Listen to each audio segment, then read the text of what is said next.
Hi, it's Sue, a woman of noble character. Isaac as a husband and father. After the age of 40, Isaac married his cousin Rebekah and became a husband. After the death of his wife Sarah, Abraham became concerned with his son Isaac being married, so he sent out one of his servants to find him a wife. He lived in the land of Canaan at this point, but didn't want Isaac to marry a Canaanite woman. Rather, he wanted him to marry a woman from his original country and kindred. So the servant went out to the city of Nahor in Mesopotamia, stopping by a well where a woman retrieved water. He prayed that the Lord would grant him success in this quest, asking that the young woman who offered him water upon his request would be the one who was supposed to marry Isaac. Before the servant even finished praying, Rebekah approached the well and offered him water upon his request, and watering his camels. It was by this that the servant knew Rebekah was set out to be Isaac's wife. The servant and Rebekah then went on to Rebekah's father's house, where the servant met her father and brother. After the telling of the story how Rebekah and the servant met, the men all agreed that this was the work of the Lord and thus approved the marriage as long as Rebekah was willing to go. Rebekah agreed to go back to Canaan with the servant and met Isaac there. The two married. As Isaac becomes a husband, we see yet again the provision and fulfillment of God. God promised Abraham he would make him a great nation. So he furthered the story of Isaac by blessing him with a marriage that would bear him sons and continue the line of his father Abraham.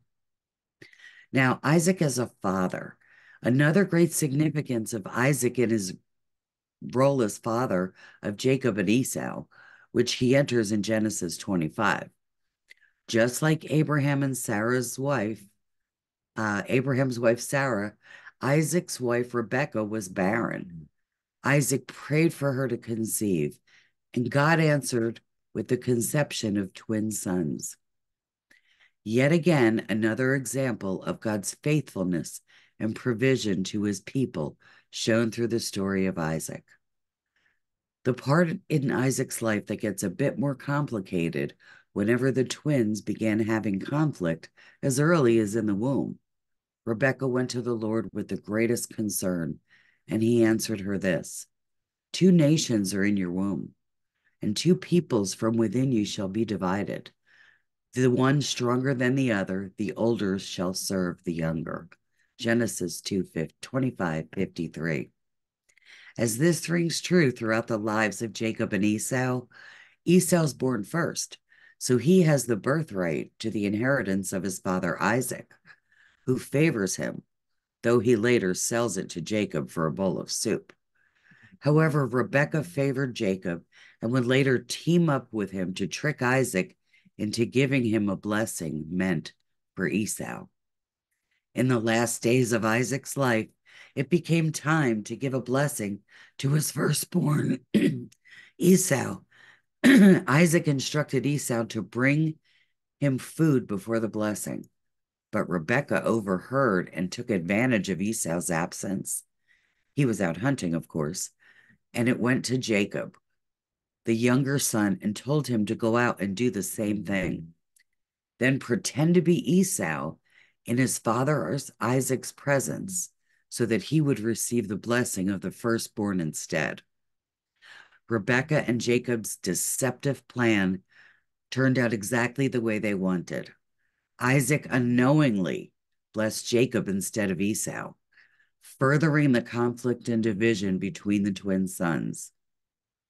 Isaac's blessing to Jacob is as follows: see, the smell of my son is the smell of a field that the Lord has blessed. May God give you the dew of heaven and the fatness of the earth, and plenty of grain and wine.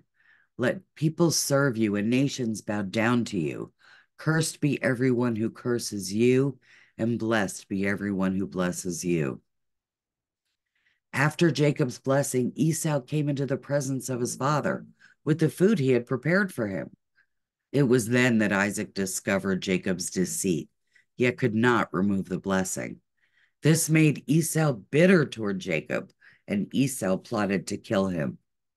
Upon hearing Esau's intentions, Rebekah tells Jacob to flee to Laban.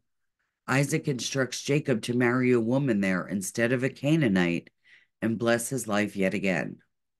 Esau ends up marrying an Ishmaelite, and this is where we see God's message to Rebekah earlier pan out, as Jacob's offspring becomes the Israelites, and Esau's become the Edomites, two nations in constant conflict with one another.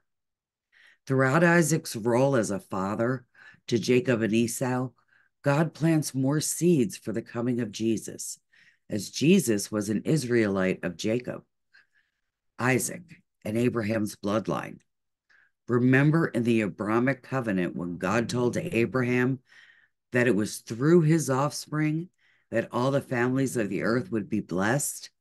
It all started with Isaac, Abraham's first son, who would go on to raise Jacob, the foundation of Israel. You can read the rest of this story at womanofnoblecharacter.com and search for Isaac. Hope to see you there.